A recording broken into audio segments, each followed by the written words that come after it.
How to set up your wheel on Gran Turismo 7. Well, I'm going to show you how. There are a lot of settings. It's not very intuitive. They make it super complicated. I'm not sure why they do it. And you have all the combination of your hardware and the game to work out. But I'm going to help you through it in this video. So I have some personal preference settings. I have some settings that I think you should really do. I'm also going to go through button mapping as well. So the settings I have at the moment, I'm using the T598 for this because support has just been added officially for Gran Turismo 7, and I've had a lot of question marks about this wheel, like is the 5 Newton meters enough?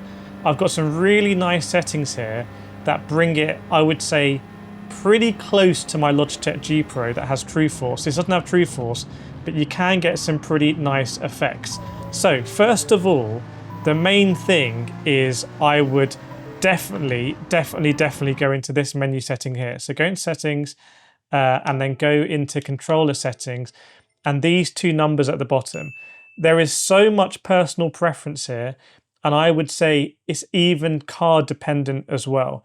So my driving style, I like to feel the resistance as I go into corners. I like to feel kind of how much I'm leaning on the tires through the force feedback, and I like quite a decent amount of force feedback to do that. So I struggle on a G923, for example. I struggle on a T150 that I started with. But something like a G Pro, something like a T598, I can get enough resistance. Also, the sensitivity is quite interesting, and a lot of this affects the road feel. I like having a bit of road feel, so I like when I'm going down the road, I can feel the bumps, and you can see that the wheel's going to be moving a little bit as I'm going faster in the right gear. We're going to get onto gear jolt and stuff like that. It's bumping a little bit. I can feel that. I don't want too much, so I don't want to be hanging on for dear life as I'm going down the straight, but I want to feel connected with the road. And at the moment, I'm getting just about enough road feel. I can just feel the vibrations in the road, but it's not overpowering, and that means I'm getting the real force feedback when I go into a corner like here and trying to just, as I turn in, just feel it like almost like an elastic band. Not quite like that, but that sort of sensation and feeling the force feedback and being able to hold that maximum grip. So you want to change that. Now, some people might like more road feel. If you get more road feel, it's going to minimize the distance between road feel and actual force feedback through corners. This is something that's a issue that we have in sim racing that you cannot solve at the moment, which is that when I've done real racing, you feel everything through the seat, you feel everything through the G-force.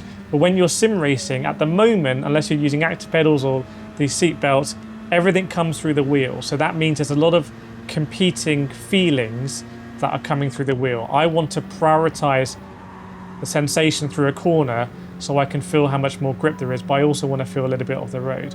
So that's important to change. Now, on something like the Thrustmaster T150, I'm going to go into settings here. I'm going to show you what I've got. So I have the FFB on 3. I have the force feedback on 100%.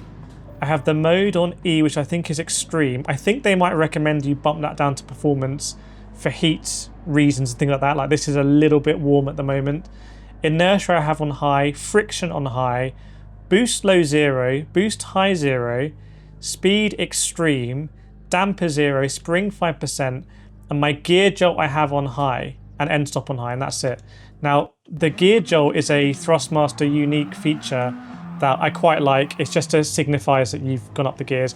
Now, by the way, when you have the force feedback on the Thrustmaster dialed in correctly, you can get a decent amount of force feedback. It does have an overshoot.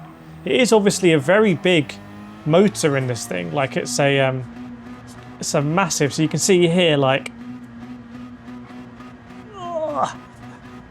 there is a surprising amount of force feedback. And yeah, the base is a little bit warmer now. So the way this is working, this direct axial drive, means you can get all that out. So I want to feel those big sensations when I'm really on the limit of grip, or I'm going through a fast corner and I want to feel almost like the G-force through the wheel a little bit. I don't want to get that bumping like I'm on a car with no suspension at all times. So that's really important. So the other things that are important actually are in the wheel map settings. So let's go into there and I'll show you what you can do. So if you've never seen this, there's a really cool settings page here. So firstly, steering controller, you can see it's identified the T598, and you can check the rotation. There are some different schools of thought about rotation actually, about some people try and gamify it by artificially tricking the rotation, so that would be like max rotation. I like to keep it really natural basically.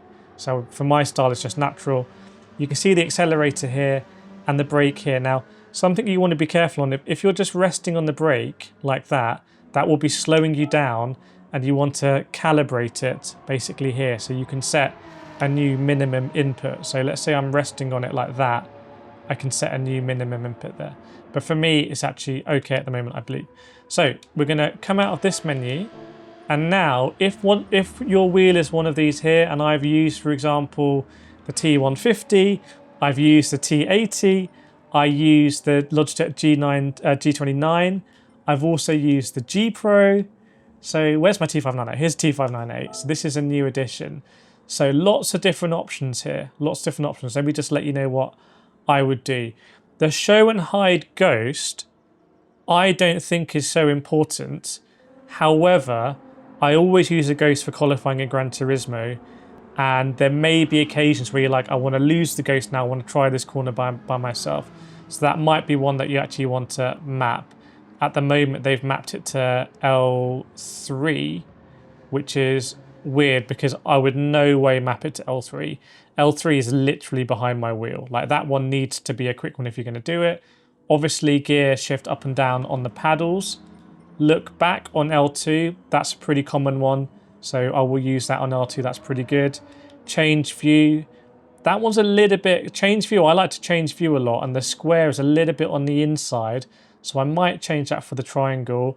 Reverse is really not that important for me. Like, reverse using that space is no good.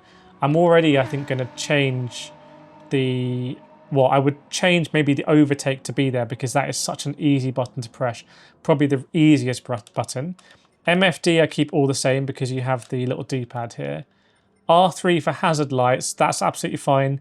Keeping something like hazard lights there is not something I'm going to be using in a race that much. So that might be in a RPG lobby or something. Nitrous overtake, not bad. Be careful of the nitrous because if you're doing a long race where you have a lot of overtake, like in Super Formula, you're going to be pressing that button a lot. So I would get used to seeing how it is to press that button. And like, if you're doing one that's a little bit of a stretch, it can actually be really painful, like in a 40-minute race and 30 minutes in trying to press that button. The higher beams to flash in Gran Turismo, not so important, but you might want to keep it there depending on how you drive. The handbrake I would keep there as well. So I do have some kind of spare space. So let's see, we're not going to use the reverse here. Let's see what else we can map. So we've got toggle the beams, indicators depending on how you're driving, windscreen wipers, and just like an NA if we want to be an absolute mad lad. So I'm going to say here, I'm actually going to put my overtake on this one. So for me, that's going to be the best place to just overtake. It's so satisfying to press. So now I'm going to show you how you actually should hold your wheel. So we're going to go back into Gran Turismo. This is a default circular rim, the Thrustmaster default one. The G Pro has a circular rim. The Fanatec P1 is circular. G29 is circular.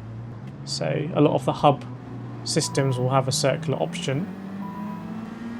So what I'm doing is here, I've got multiple fingers on the shifters. Like, I'm not someone who just does one finger like that. On a long shifter like this, I actually have multiple fingers. So don't feel like you need to do one or something, you know, just spread it. It's like a coordinated action. It's not like a joypad where you're on the trigger but also you want to be on the shoulder button. You'll see me slam down the gears here actually. So that's really satisfying and very clear to do, made even clearer with the gear jolt function. Another thing about if you're using a T598 is that if you have the gear jolt function, if you have the sensitivity at a setting where there's a lot of road feel, you're going to drown out the gear jolt. So it depends how valuable that is for you. And that's a really nice sensation there. It's a Group 4 car. on soft tyres, so the back end's not really going to get loose, but I do like to just feel the weight transfer a little bit where I can by adjusting the settings.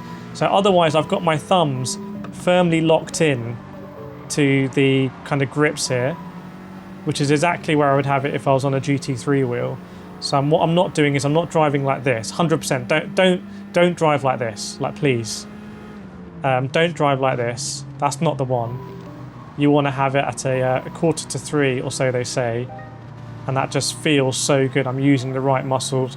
You can see also the wheel is quite close to me, so that means that it's very easy for me to leverage kind of the wheel and turn it at all parts of the rotation.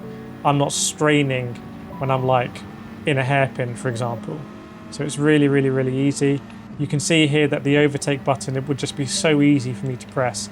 So you want to prioritize the buttons. There is actually a very good layout on the T598. The Logitech also has a good layout, but it does have the kind of traditional PlayStation button layout on the right hand side, which is interesting, whereas this has a cluster of 3 and 3. So different ways of doing it. Don't hold your wheel down here either. That just makes shifting very difficult. And you can see here,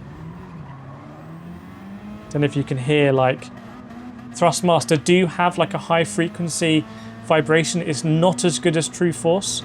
Although as I make this, I understand Gran Turismo 7 has just broken True Force on the daily races. But Thrustmaster has something called Harmony, which means that as you go over curbs, you do get a high frequency feel, but it's not as good, but you can see that they're trying something.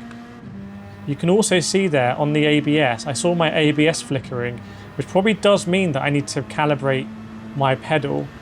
And that's a sign that can help you. If you look at that ABS icon, if it's flickering, sometimes it does glitch out, but it can be indicative of you resting on the brake.